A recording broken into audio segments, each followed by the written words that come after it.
Hello and welcome to What's Your Story. I have a guest for you today that you are going to be so thrilled. I recently attended a lecture that this man gave, and I fell in love with him. I was very interested in what he had to say, and so I ran up and I fought the crowd to get to him to say, would you be my guest on my show? And he said yes. So our guest today is Mike Powell. Welcome, Mike. Welcome. Right. And Mike is the author of this book, Escaping the Kill Zone. Escaping the Kill Zone. And so I want to know a lot about this book, but I want to know a lot about you too, because you were a police officer originally. Yes. Yes. And then you moved into specializing more in, I would say private investigations, but basically on the higher end. I did a lot of stuff that investigation companies won't do. yes. And contract work for the federal government, for corporations and stuff like that. When it got a little dangerous, a lot of the companies wouldn't, private investigation companies wouldn't deal with it, and some of them I worked for, they called me to do the actual undercover work or the case. So you started out in Los Angeles. I grew up in Los Angeles, San Pedro, and I had an interesting, I write about it in the book, a little bit about my childhood, because I'm dyslexic. And I'm one of those kids that when we were asked to stand up in school and read aloud, I stumbled over words, and the kids laughed at me, and then I was bullied for years growing up in elementary school, middle school.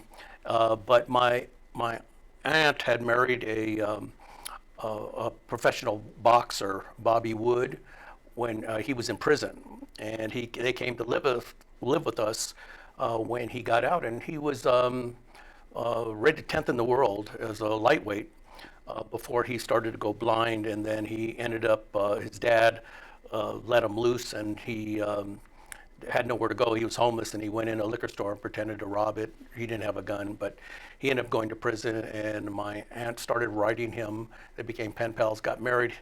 They moved in with my family, and he picked up really quick that I was getting bullied, and so he had me join the YMCA. They had a youth boxing program there, and he trained me to box, and I trained to wrestle, and I started to fight back, and wasn't picked on anymore. Well, that's good. Yes, yes. And so then, how old were you when you joined the police department? I was 22 years old. I joined by accident. A friend of mine picked me up, and we were going to go watch a football game at a local bar, and he made a left turn on the street he wasn't supposed to, and I said, where are you going? He said, I have to do something really quick. And we ended up at the police station, and he went up to take the test. I'm in the lobby sitting there waiting for him, and sergeant comes walking by and says, hey, you're going to be late. And I said, oh, I'm not here to take the test. My friend's upstairs taking the test. And he said, well, if you're here, you might as well take the test. It doesn't mean you have to join. So he took me upstairs, and I walked in the room, and here's about 30 kids are 20 years old, 22, 23, 24 years old, and about 5 of them I knew, I hung around with in school. I was surprised, and everyone, what are you doing here, and that kind of stuff. And I'm thinking, okay, how am I going to pass this test? I'm dyslexic. I mean, we took the test, and they collected them and left the room, and then they said, we'll be back in about a half hour, and everyone, kind of razzed each other, like guys do, and then they came back in and said, if we call your name, please leave the room.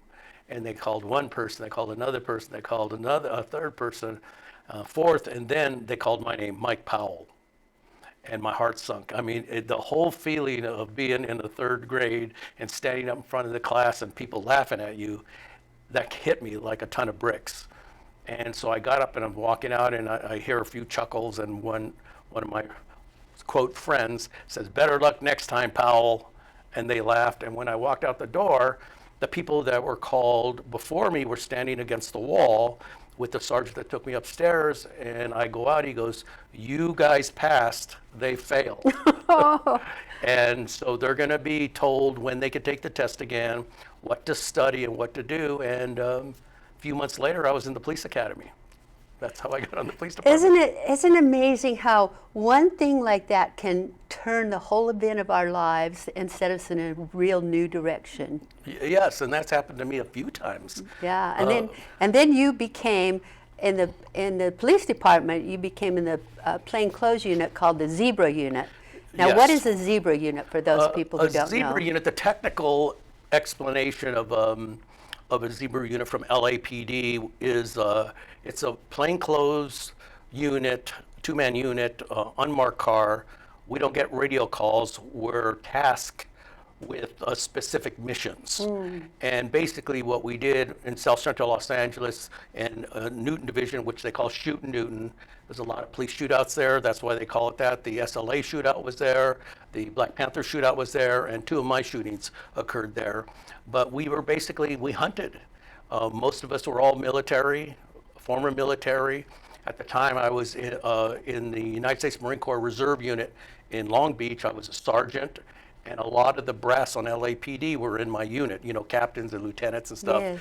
And so really quickly, I was assigned to work a Zebra unit. I didn't ask, and a lot of people asked for those jobs.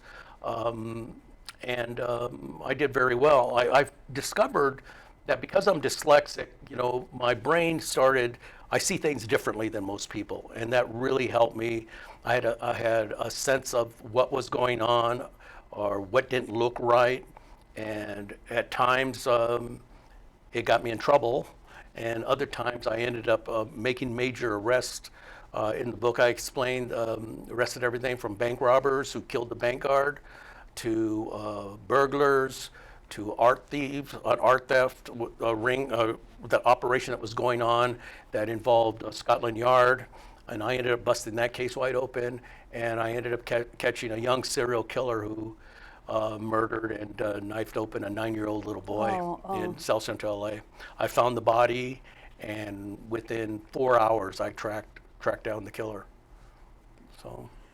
That is something, isn't it? Yes. I mean, that would be so hard to do.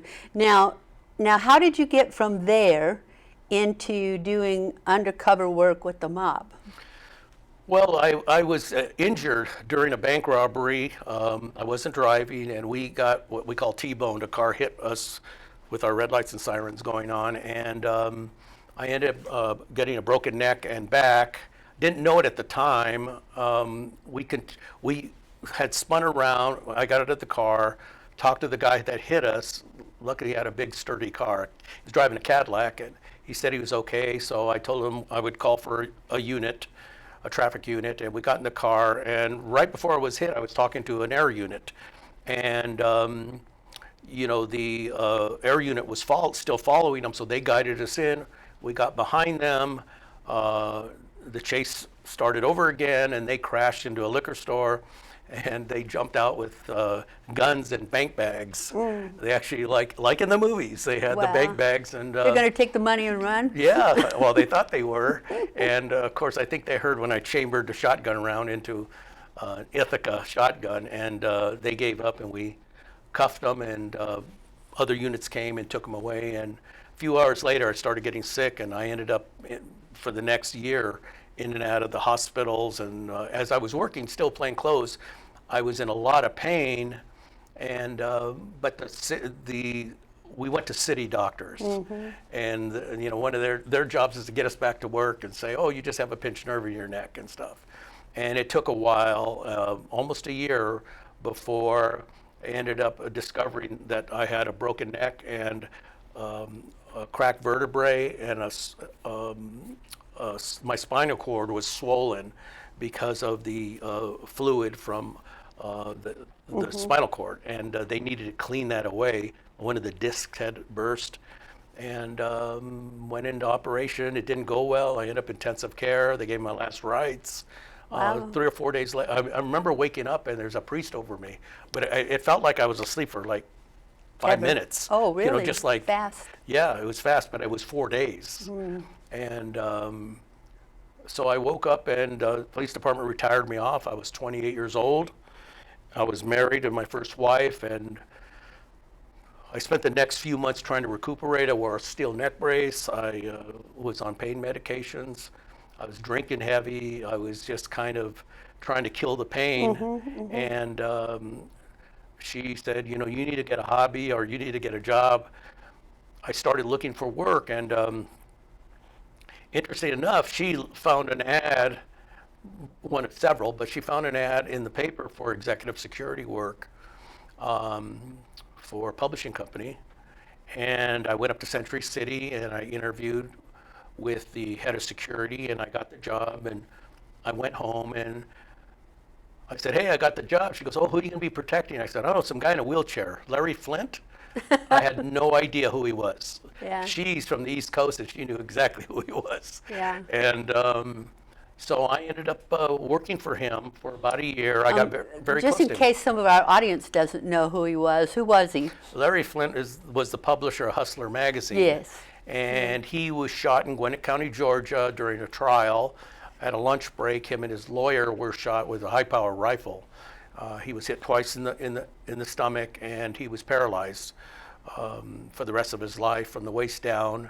And when I met him, he was in a gold-plated wheelchair. Oh my goodness. And he had they bought Sonny Bono's home up in Bel Air, and they turned it into a fortress with bulletproof windows, sandbagged, and he had a suite with a 700-pound electric door that had no door handles on it and stuff.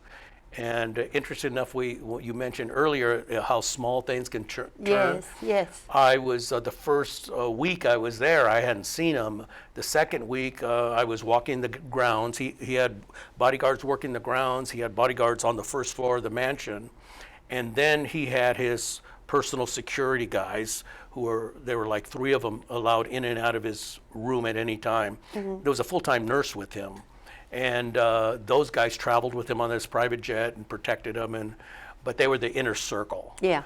And I got one of the guys with the radio said, hey, they're coming in. So he walked me over to the side of the house and said, this is your area right here. And the gate opened. There were solid steel gates, 2 of them on a U shape on the side of the house. Gate open in a black Lincoln Continental stretch limousine. Drove in. Larry liked all his bodyguards. We dressed all in black with black ties. He liked that mafia look. Yes. And when they got him out of the car and put him in his wheelchair, he was drugged up, you know, and his head was hanging down, and they were pulling him up the steps, and his foot had slipped off the stirrup.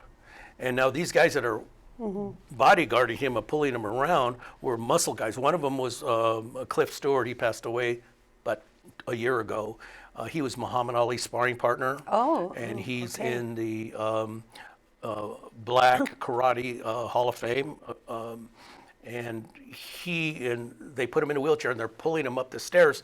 His foot slipped off and got behind the stirrup and the steps were these round steps, and they were tugging. Well, he can't feel it, but his leg's trapped. And I turned and I saw it, so I went over there really fast. I moved over and I said, wait a minute.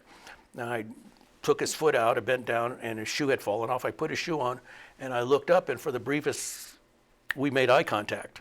He kind of was like this, and he looked up, and they went inside, and I went back to my job, and when they took him inside, one of the guys walks up to me and says, wow, you know, I would have never done that. I said, what do you mean? And he said, they don't allow anyone near him, you know, his inner circle. You know, about half hour later, Cliff Stewart comes out and says, Joe wants to see you in his office. I walk in there, and he said, I don't have to tell you, you know, you broke protocol. You never should have left your post. And I said, yes, sir, it won't happen again. And he just leaned back in his chair and he looked at me and said, Mr. Flint wants to see you, and he doesn't need any effing friends. You got me? And I said, yes, sir. So I went upstairs, and the nurse got up. I sat next to Larry, and we started talking. He was asking questions about me, and he said, have you ever seen 60 Minutes? That's when it was kind of first starting. I said, no. He goes, you're going to have to come up and watch it with me. And from then on, like the next week, I'm on the jet with him. I'm on the You're in the inner circle now, right? Like that. And so these little things, and I ended up getting close to him, and there was a chaos in the family. There was a power struggle, And it was really interesting, like the family came to me, the mother actually, Edith, came to me one day and said, Mike, I know you care about my son. We can all tell, but his security is keeping the family away. The mother can't see him. His Uncle Miles couldn't see him. No one was allowed in the room, no family members. The only one that he talked to constantly was the head of security, Joe. Was that at his request? Partly his request, but there was a lot of manipulation. Like, for instance, I was sitting with Larry one time, and the door opened up, and Joe, head of security, came in and said, Mr. Flynn, I just came in to report to you that Interpol contacted me and said 2 Russian assassins have gotten into our country and they're coming to kill you. But I want you to know that my guys are on it and you don't have anything to worry about. And he turns and walks out. And of course, Larry freaks out. Mm-hmm. And I didn't say anything. Then I went downstairs, walked into his office, and he had his feet up on the desk and he was watching the Roadrunner cartoons. And I explained this all in detail in the book. I told him, I said, that was just wrong, what you're doing. And he said, how do you think we keep our effing jobs? And then he opened the drawer, took his feet down, put a gun on the thing. He goes, you have a problem with the way I run things here. I said, I'm just telling you, it's wrong. And I said, I'm going up to see Mr. Flint. And I turned to walk out, and he starts laughing, and he goes, hey, who do you like? Do you like the Roadrunner or the Coyote? It was really weird, and I left. So that was the whole Larry Flint thing. I go through that. That's in the middle of the book. The first part of the book talks about the cases on LAPD and how a zebra unit worked. Mm-hmm. And then I got contacted got a phone call once, met a guy, and they said, hey, we need someone to do a case for us. And we've been interviewing former federal agents and a county sheriff department retiree and an LAPD cop, and every one of them turned the case down. And this was a private investigation firm called Intercept. It was owned by Ed Gelb, who was president of the American Polygraph Association. Mm-hmm. And he went on he polygraphed, he passed away about a year ago too. He went on to do the Ramseys. He polygraphed the Ramseys. He polygraphed OJ. He polygraphed all the big ones around the country. And he had a small investigative firm, and they were hired by the Gillette Corporation to look into mail and wire fraud operation in Las Vegas. And they had satellite companies in LA and in Arizona and Florida. But it was owned by the outfit, the Chicago mob, which they call themselves the outfit. In my book, I refer to them as the mafia because people won't know what the outfit is. Yes. I do explain that they're called the outfit, but I explain myself in the book. And they said that they had been working with the U.S. attorney in this boiler room. And what they would do is they call your company and say they would sell ad specialty items. The name of your company on ballpoint pens, and they would say, Papermate pens. Mm-hmm. Well, Papermate was owned by Gillette. They would say Hallmark greeting cards, and your name of the company would be on the back. Well, when you bought them, they weren't Hallmark greeting cards. They weren't Papermate pens. They were junk, and you got ripped off. And interesting enough, this was going on at the same time that the movie Casino reflects back on the skimming operation. Yes. And the skimming operation was over out of the Stardust Hotel was about $5 to $8 million a year, according to things I looked up for the FBI files and stuff. The company that was called 50 State Distribution here in Las Vegas was ripping people off to $100 million a year.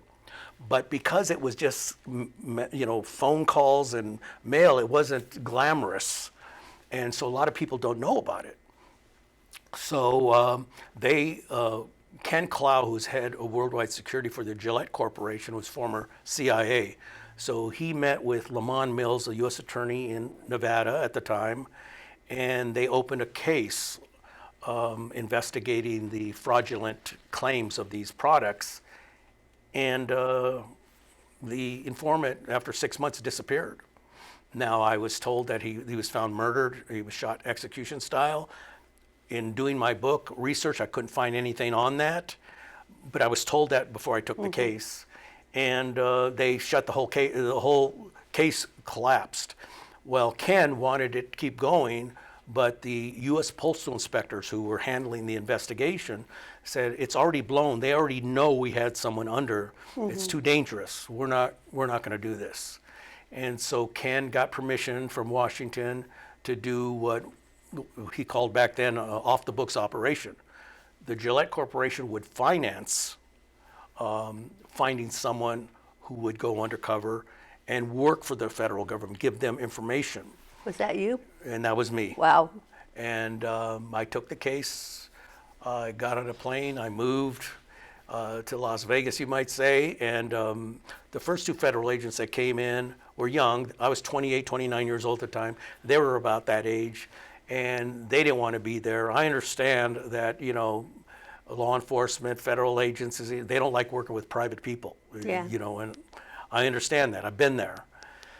But they spent their time trying to explain to me why I would never get under. Number one, there's 200 employees there, and you have to be invited in by another employee. They have to bring you into the company. And they said that would take six weeks, maybe a month. And the people we really want to get are the Chicago mobsters who have set up an operation in the lunchroom in the middle of this building. And the building had security guards. All the doors had buzzards. It was pretty well run. And I guess I was pretty cocky back in those days. I was 28 years old. And you thought you could I thought do I could anything, do anything. And I told them I'll be in by the end of the week. And they laughed. And was that here in Las Vegas? Yes, and they laughed, and they left me. And about 4 days later, I picked up the phone. I called Ken Clow in Boston. I said, Ken, I'm in. I met with the mobsters. I met Tony Spilatro, who gave me the okay to go meet with these people. And they were stunned. And 2 days later, my room was filled with federal agents, like higher-ranking federal agents, and the two other agents were standing in the corner kind of quiet. And so we had a discussion of how we would work together, and I said, I only have one rule, is that I never am mentioned as an informant. When all the documents, court records, search warrants, I have to be called an investigator or an agent of. Because if they call me an informant, they're going to kill me. And they agreed to that, and they got that, and they got a warrant for me to wear a wire. And I went under and got into the operation. I met with the mobster people, I met with the training people, and it was a huge operation. Like I said, $100 million a year. Now, what's going on with your nerves when you're in that situation and you've got a wire on? Well, it's kind of funny. I get a little philosophical in my book in one or two parts, because people say, weren't you afraid? Were you scared? No. I said, people could smell fear. If you're fearful, people know it. And that's a good way to get caught or a good way to end up dead. Yes. So going back, it isn't like one day I woke up and said, hey, I'm going to go undercover in the mafia. I mean, I worked a special unit in LAPD. I was in 4 shootouts. I was in 2 or 3 fights with people we grappled to the ground who were trying to grab my gun, during an arrest. I had done, and also I was trained in boxing, wrestling. I was trained in the Marine Corps in knife fighting. I was trained in mountain warfare, sniper tactics. So I had this resume, as you would, that kind of lifted me to that.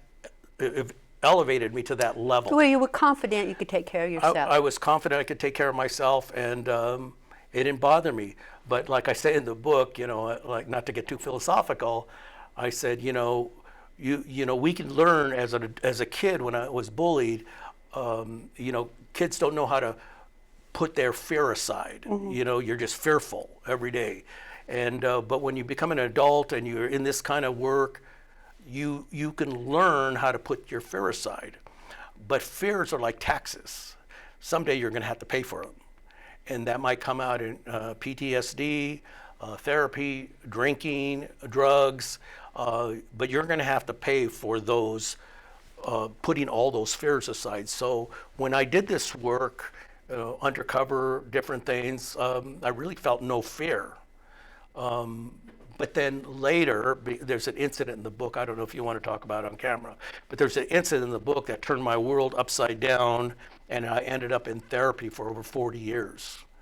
And that bothered me. When it comes to kids, that's the major thing that you know, you've seen me speak at a luncheon. Right. I just spoke at a book club about a month ago, and the shootings, the death threats, they lit my house on fire with my wife and I in it. I read that. Yeah, and that's why the book has the flames. I didn't design this, marketing company did. And the kill zone, the title, Escaping the Kill Zone, my journey from LAPD's Zebra unit to undercover federal operative in the Las Vegas Mafia. Well, when the marketing company read the book, they said, what's a kill zone? Well, a kill zone's basically a military term for snipers. If they need to find a target they're going to shoot, they'll set up in an area that they know that the target will be available, and they'll walk through it, or they're going to come sit in it. And so you set up higher, in a higher position if you can, and you look down on the kill zone. Well, I was getting death threats.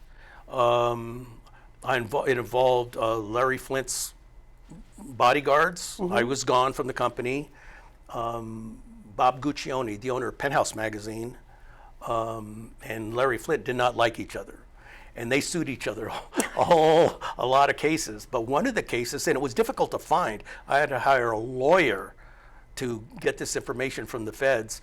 One of the cases was Bob Guccione sued Larry Flint for defamation of character in federal court in Columbus, Ohio.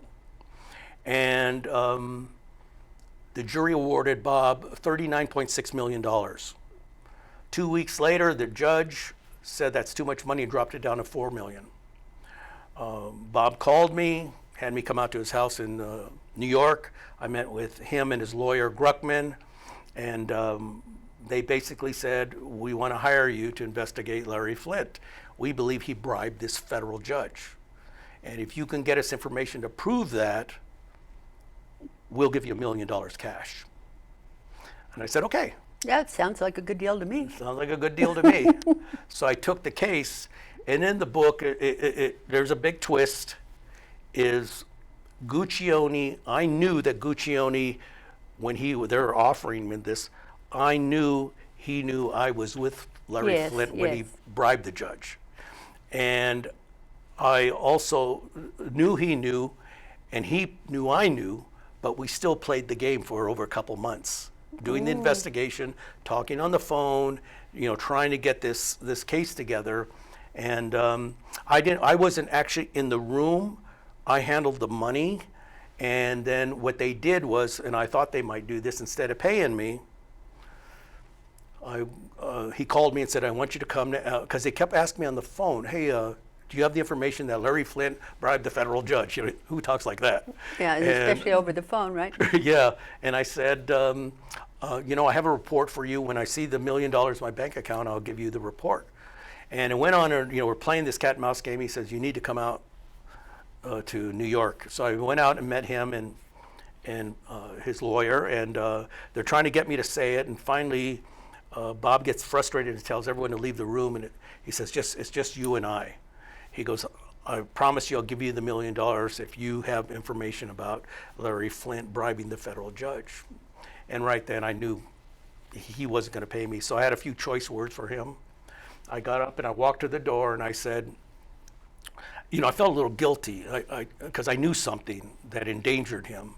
And I got to the door and I said, Mitchell Werble. And he looked at me and said, what? I said, Larry Flint put a hit out on you. He put a hit out on you, Frank Sinatra, Annandale, Walter Annenberg, and Hugh Hefner. And I said, and he paid Mitchell Werble. Mitchell Warble was he was an older gentleman, but he was a former OSS assassin. I mean, he worked in Cuba, he worked in China, he'd been around the world doing things for our government, you might say. And so he was startled, and I walked out the door. Well, in doing the book, of course, I have to prove this if I'm going to say this about these people. So, I found news articles from the LA County Sheriff's Department. Sheriff Block had the check, $1 million check that Larry Flint wrote. And he says in there, in the article, when the sheriff being interviewed, that, there was a contract on Bob Guccione, Frank Sinatra. I don't know why he wanted to kill Frank Sinatra. Maybe he didn't like his music. Yeah, maybe. and the other two. So that was what was going on. At the same time, the other side, Larry Flint's side, the guys I used to work with were former military. And when you work with someone you don't trust, you kind of just have to get by. And these guys I didn't trust. I knew they were doing some bad stuff on the side besides being a bodyguard. One of them was working with Robert Evans, the producer of The Godfather and Love Story, and they were doing murders for hire on the side. And they started calling me and threatening to kill me. And then one day, the first chapter opens up. My first wife and I are watching TV, and I hear I'm on the floor, kind of half asleep. She's watching that movie All That Jazz with Roy Scheider. And I hear splashing. I remember thinking, am I asleep? It sounded like frogs jumping in a pond.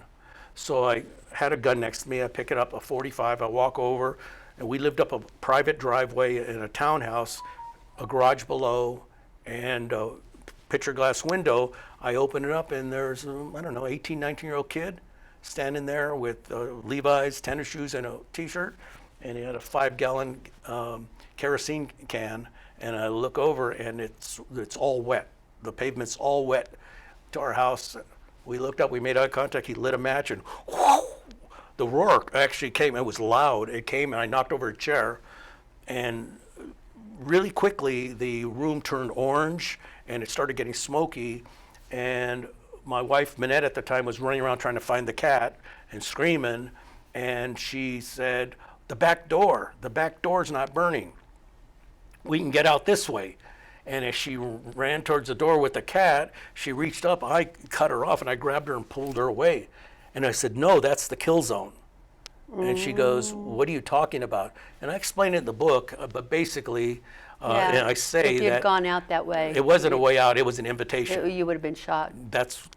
And the people that were giving me the threats, I know had been involved in 2 shootings with a high-powered rifle. Anyway, the guys that were threatening me ended up getting arrested in 1983, I think it was 84, for the Cotton Club murders involving the movie, The Making of the Cotton Club. They took one of the producers out to Gorman, and they murdered him, stuck a quarter stick of dynamite in his mouth and blew his face apart. And it was interesting that they took him to a riverbed where they buried him. And a riverbed, when I worked with these guys, we used to go out there and target shoot. So they took him to a place that they knew, and that's how they ended up getting. A beekeeper actually was out there, and he saw a hand sticking out of the ground, and they found him. And so they're in prison for life, and I'm on your show. And I'm glad that you're here. Yes. Wow. So finally, now you've become an author and a writer. You not only written this book, you have another book out. I have another book. I'm working on It's another coming book. out. I've written screenplays for HBO, and I had a partner, of course. I'm dyslexic, so I had to work with someone. But no, my wife, Pauline, she kept pushing me, why don't you write a book? Why don't you write a book? Because I have all these scattered stories, these scattered cases. And like one case on itself is huge. And then I tell you, oh yeah, but I also did this case. And it just seemed like surreal, And she kept pushing me to write a book. And I said, I can't, I'm dyslexic, I can't. And she says, there's people that can do that. Yes. You know, editors. Yes. And of course the computers now. Right. I misspell a word, it tells me right then. You know, are you thinking of this word or that word? And so I sat down and hammered it out. The hard part was getting the documentation, because the stories that I'm telling are pretty, like I said, pretty big or way out there. Right, and you've got to be sure that you're not going to be sued. Right. You know, like the Larry Flint thing, I was talking to Woody Harrelson. I ran into him at a gym, and a mutual friend of ours introduced him to me and said, because he played Larry Flint in the movie, The People versus Larry Flint. And the producer brought him over and said, hey, this is Mike Powell. He used to work for Larry Flint, and he was involved in the middle of that bribery where Larry Flint bribed a federal judge. And Woody got mad, and he said, that's a lie. He goes, I know Larry Flint. He's a friend of mine. He would never do anything illegal. And he stormed off, and I just thought that, okay. Okay. Yeah, but so I had to get all the documentation. It took me 4 years to get documentation that Guccione, quote, hired me or offered me a bounty to find the bribery case. And that took 4 years of back and forth with the federal government. They kept saying there was no such case. And the feds had told me that they confronted the judge, and he had a Cadillac and a boat that he couldn't explain where he got the money. And so I figured he's in jail. Well, doing my research, I find out he became a Supreme Court justice in the state of Ohio. And he has since passed away. But the feds said there's no such case. And then my wife said, hire a lawyer. And within 2 weeks, he emailed me and said, okay, they have the case. It's 900 pages. And it's going to take 700 and something working days to get it to you, unless you cut it down to a medium file, which is under 800 pages. So I said, okay, let's leave off the 302s. I'd like them, but I don't need them. And those are the hand notes. And I just need to prove that the case existed, because I had other magazine articles, news articles and stuff about the fire and stuff like that. Yeah. And finally they said, okay, we'll send you 800. And it took 2.5 years before I got 400 pages on a disc, and on the 400, only 60 pages had something written on them. Fortunately, there was enough there, and also there was a couple of articles or Bob Guccione's saying that he hired someone to look into this. So all the pieces came together to prove. I mean, Yes. I knew the case, but to prove that I actually Right. was in the middle of that. Right, yeah. And so that was the hard part. LAPD wouldn't give me information on one of my cases. It's a tragic situation, hostage situation with an 8-month-old baby, and the father's holding the baby, and I have a shotgun, and we're in the middle of a parking lot, and there's 2 bodies down. I think I was like 25 years old at the time, 26, and I'm trying to talk to him about not hurting the baby, and we're going back and forth, and then he started to lose it. And I thought, we didn't have vests back then. I thought I had a shotgun. I couldn't shoot him to protect the kid, because the shotgun pattern would spread Right, and hit the yes. baby. So I figured I need to protect myself. So I looked, and there was a car, a black Cadillac, I remember, about 8 feet from me. And when I looked back at him, he just calmly said, you'll never make it. And so I thought he was going to shoot at me, with that statement. But when I turned, I kept my eye on him. He picked up the baby by one arm, and he killed the baby right in front of me. And blood got on the side of my face, and he hit the ground. I hit the ground, I'm sorry, and I started to lose it, like hyperventilate for a second, and then I knew I had to get it together. And he ran and went behind another car, and he was going from wheel well to wheel well. I was looking under the car. So I went to the back of the car, and I got up, and I got the shotgun, and I figured, hey, if he sticks his head up, he's free game. And I can hear the baby screaming. So I'm thinking, where's all the help? Because it wasn't even my radio call. And all of a sudden, the street's filled with Santa Monica PD, UCLA PD, LAPD, Highway Patrol, the whole street, all these cars, I guess, because it was across the street from a restaurant, and there were 25 people standing out screaming. So I'm sure everyone was calling in, and we were right on the border. We were in Los Angeles, but on the border of Santa Monica. And when they got there, one of the older officers yelled to me. He says, "We're calling in a SWAT team." I said, "We can't wait." I said, "The baby's still alive. I can hear the baby." We're yelling some distance back and forth. And it's really interesting because I don't even remember, but all of a sudden we kind of looked at each other and kind of rushed him with our guns out. And when we got there, he was sitting with his back against the wheel, his legs like this, the baby's laying on his back screaming, and he had taken the gun and blown the back of his head out. And he was... Now, did he shoot the baby earlier? Yes, right through the stomach. Oh. So he was foaming at the mouth and saying, "Help me, help me." Well, the ambulance from UCLA hadn't come yet. UCLA was the closest hospital, but the UCLA cops, University Police, UCLA cops were there. So they ran in and said, "We're going to take him to the hospital."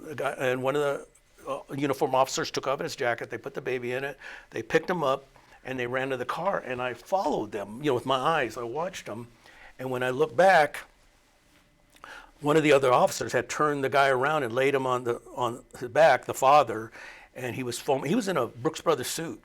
He was foaming at the mouth, and he kept saying, "Help me." And I looked, and there were like 8 of us, different uniforms, different agencies, standing there and watching him, and he died. And suddenly a hand landed on my shoulder, and it was a classmate of mine. He says, "Hey, Mike, we're going fishing next week. You want to go?" And that was the end of that.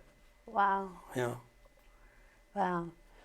I was just thinking, how on earth do you cope with that? The day's ended and it's over, and I was thinking, how do you cope with it? Well, I guess you ask somebody if they want to go fishing, huh? I know that one of the things I wanted to get across in the book, well, there were a couple things, but one of the things is I really strongly, with the politics nowadays against cops, I really, really believe that people don't understand what we do. Oh, no, I'm sure they don't. When they see a shooting or something violent, they see it after. And we're there sometimes when the people are still alive, or we're there when the shooting takes place and we see the people getting killed or we're being shot at. And so I didn't want to be gratuitous with the violence, but I put every little detail in there so you feel. I'm getting very good reviews from a lot of people. It's on Amazon, and people are saying, "I felt like I was there." Yeah. And one lady wrote, "I got to the part about the baby and I wanted to throw the book out the window, but I powered through it. What a great read," Mm-hmm. And so that was one of the things, is I wanted to represent to the public what we go through and the things we have to learn to live with. I mean, Yes. I was in therapy, in and out of therapy for years. When I started to write the book, I hadn't been in therapy in years. I'm back in therapy again because I'm dealing with... Because you're dealing with all that Yeah. emotion. Remember I said we could put fear aside and we put all that aside? Well, we become these people that tune all that out, these emotions. We don't let them get to us, but sooner or later, they do get to, some of us.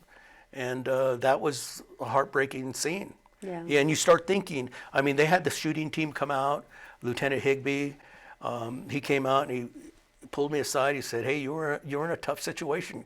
And he said, "But you did everything by the book." He goes, "If you'd have fired that gun and hit that baby, it'd have been your fault, and we would have been liable." Exactly. And but it doesn't make sense that you've done everything by the book, and still there's a dead child. Exactly. And exactly.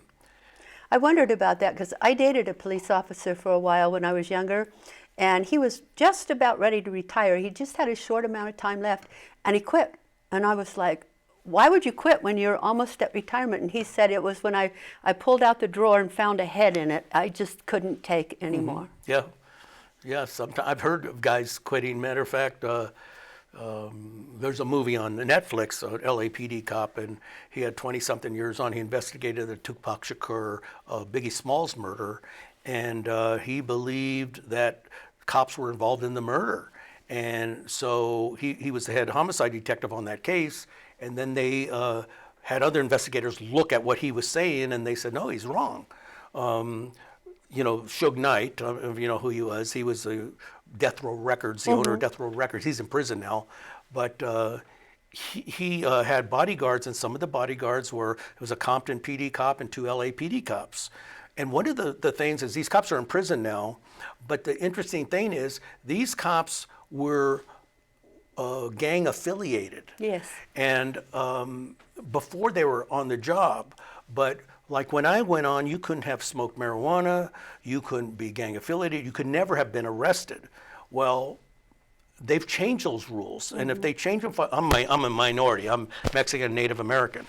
If they change those rules for people like me, they didn't have to. They actually did. The height, the requirement was 6 foot. Well, I'm 5'9". I couldn't get on. They lowered it. I got on. So I benefited from one of the. They said, a lot of Mexicans aren't that tall, so they lowered it for us. But they lowered a lot of the rules and regulations, and they were letting people on the department, not just LAPD, across the country, who had been arrested for petty theft or who'd been gang affiliated.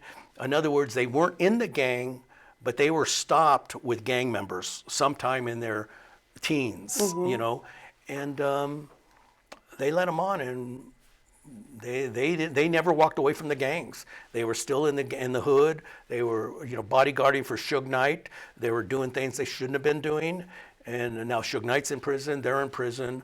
But the cop that investigated them, the original homicide detective, I think Johnny Depp played him in the movie, he was getting ready to retire, and he quit. He quit his job. His wife left him. He was so obsessed, he ended up going to the DA's office and sitting down with the DA and the sheriff's department and trying to explain his case. And he had a heart attack and died right there in the office. And it was sad. He wrote a book on Biggie Smalls, the murder, and Mrs. Wallace, Biggie Smalls' mother, read the book and filed a $400 million lawsuit against LAPD. This is years later. And a friend of mine, Greg, got asked to reinvestigate the case, so he put a team of about 4 or 5 detectives together, and they spent their time investigating the murder case and concluded that no, the cops weren't involved. And what happened was he wrote a book about it, and he kind of helped guide me. He wrote a book about it, and Random House had a writer write it with him. And when the book was done, Random House said, "We're not going to publish this. You're naming people's names." Yes. And so the writer said, "Here, you take the book. I've already been paid." They said, "I can keep my money. You go do your thing." So he self-published. That's what he did through Amazon. Like, he told me, do it this way. And a producer read it, picked it up, and they made a miniseries on it called Tupac, The Unsolved Murder, or something like that. And he made a lot of money. Now he has an agent in Hollywood. Yeah. Do you have an agent? No, I used to. Well, now you've written a memoir called The Good, the Bad, and the Dead, is that? No, that was this book. Oh, that was This book. That's what I originally titled it. And the marketing company said they want to go over titles. They go, "Oh, we like the title, but let's go over it." And after reading it, they were intrigued with that, meaning the kill zone. Yes. Because not only did I get out of the kill zone with the fire, it's kind of a metaphor for getting out of trouble, like when the mob was searching me and I was wearing a wire. Right. Dangerous situations. So those are the kill zones, metaphorically. Now, About. do you tell in the book how you got out of that fire? Oh yeah. Oh, okay, good. Yeah. Because now I have to read it, because you couldn't go out the back door and you couldn't go out the front. So now I'm trying to figure out. Yes. And what happened to the cat?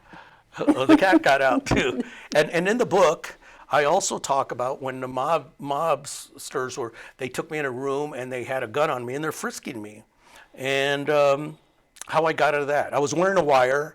They were frisking me at gunpoint, and the feds could hear me outside. And the funny thing is, when I got out of it, I'm walking down the hallway. The mobsters are following me, and there's a electronic door, 2 electronic doors and a guard. And I just walked over. I go, "Open that door!" And the guy buzzed it open. He was in a security guard uniform, and it was like a jewelry store thing. It had to close before the other door opened. And I waited. The other one opened. He buzzed it open. And when I stepped out, here are the 3 feds that are in the van listening, with their guns and a battering ram. They had a call in. We had a war room in North Hollywood. In North Las Vegas, behind a post office. It was a warehouse that wasn't being used, and there were like 12 federal agents in there the whole time I was under. We were tape record. I'd go back. We'd play the tape back. And something I could do that I say that I'm dyslexic is back then they had push button phones. So I would go up to different salespeople because we had to prove that the salespeople all were in on it and the management. So I'd go up and say, I'm new here and I've listened to you and you're really good. You mind if I sit in and listen to you, make a sale? And of course, I'm tape recording them. I say their name. We got their name. And then I say after, don't you feel a little guilty? I feel a little guilty when I lie to them.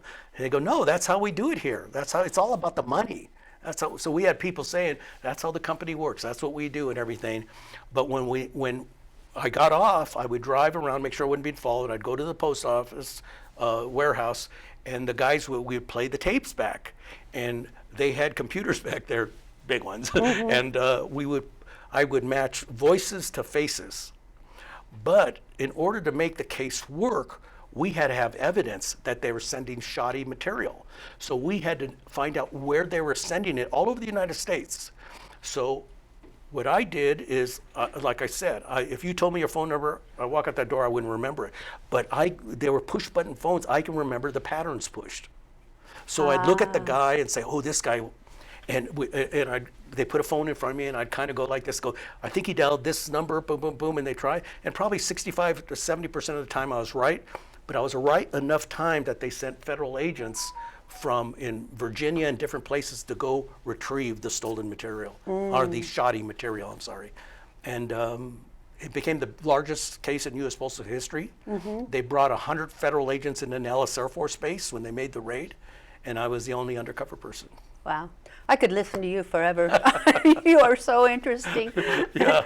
Maybe it's because I grew up in Las Vegas where we've been fascinated with the mafia all of our lives, yes, right? Yes, right. So if people want to get a copy of the book, they can get it on Amazon. You can get it on Amazon by the title or Mike J. Powell. It'll pop up. And now, what if they want to hire you to come and speak to their group or? I'm available. They can probably in the book. There's the marketing company. It's called Concierge Marketing. It's in Nebraska, and they've already been contacted by a few people that want me to talk or they want to do a news article. I think I'm going to be doing a Nevada Newsmakers thing and different things. But they contacted them, and then they get a hold of me, and it goes that way. But it's called Escaping the Kill Zone, and it's a fascinating read, I've been told. Well, just listening to you would make me want to go buy the book immediately. And you can get it on Kindle, paperback, that's a hardcover. And also, we are in the process of finally going through the final edits of the audio. And, so the audiobook will be available very soon. Very soon, yes. We're going through there's an actor, of course, who does the audio, and we go through and just little mispronunciations of certain words, or he might leave a word out here or there that kind of affects, like on one thing I said, I didn't do this kind of thing, and he said, I did this. Yeah, no, you got to. No, we got to fix that. You got to fix that right away. Because I didn't. Yes. Right. Well, thank you so much for being my guest today. It's been wonderful to have you here. And thank you for being with us today. And I know you're going to love reading this book. This is Mike Powell's Escaping the Kill Zone. It's absolutely fascinating. So thank you for being with us, and I hope you'll be with us again next week when we have another fascinating guest. Thanks, Mike. Thank you.